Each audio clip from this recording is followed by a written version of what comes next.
Go to a party with 50 people in it. There's a psychopath, a full-blown psychopath there. There's probably 5 borderline psychopaths there. They're not going to kill you or rape you or maybe even take your money, but they're going to manipulate the situation, make you look bad or use you in some way.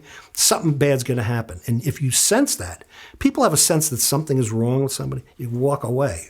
You don't fight these guys because they're masters at manipulation.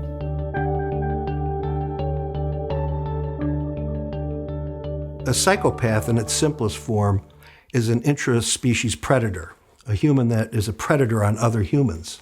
It's hard to look at the actual behavior of a psychopath and say that thing is psychopathic or not. Because psychopaths will come to the rescue of people. Can I help you up, ma'am? They can see the outward behaviors and they just can mimic it to get along. But fundamentally, they don't feel it. You know, some psychopathic traits and what goes along with it can be very advantageous. First of all, you're fearless. You walk into a room, you own everybody, and you look like you own everybody, and they let you own you because you have that aura around you, that charisma, that light. That's why we elect people presidents, because they have that light around them. Another thing is you're not very susceptible to pain. Pain doesn't bother you. And also, when you're caught doing something, you have no tells. You could be caught red-handed, having an affair with somebody. And you can say, no, that's not me. It's like, you're going to believe me or your lying eyes. And so it's this, the ability to lie without any tells. Because in fact, it doesn't cause any anxiety. Two main areas of the brain of a psychopath that are not regulated correctly. It's orbital cortex and the amygdala. Orbital cortex is involved in inhibiting your behavior. Now, the amygdala, on the other hand, really causes behavior.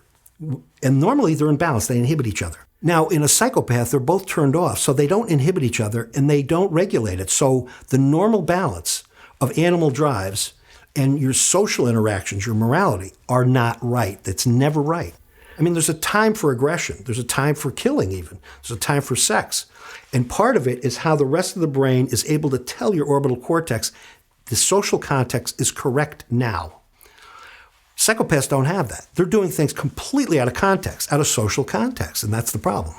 Usually the question is, what percent do you think is due to genetics and what percent is due to environment? And it turns out not to be the great question to ask, because it looks like the answer is, if you are born with the biological markers for psychopathy, for example, that is the genetics and the altered brain pattern early on, if you are a susceptible kid, then environment means everything. It means a lot, maybe 80%, because those kids can be really thrown off track and they can be helped by a good environment too.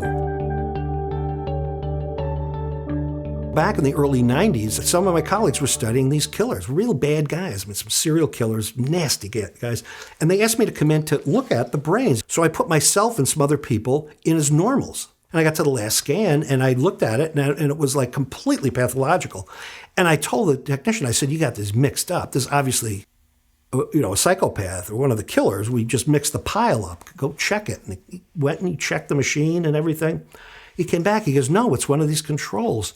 And so when I pulled back the name that was covering, the tag covering the name, and of course it was my name on it.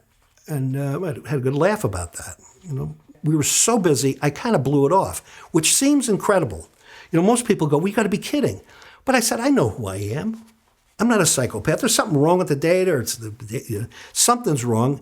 I mean, within a year and a half, all the other genetics came back, and I had all the genetic markers for violence and, this poor empathy and everything associated with psychopathy. So I had the two main biological markers. I still laughed at it. Well, it wasn't until about 2010, I was invited to give a talk in Oslo, Norway. And they talked to me for a few hours. They had my data, and they said, oh, by the way, you're probably a borderline psychopath. I went, what? They go, and that's the first time I took it seriously, because these people didn't know me.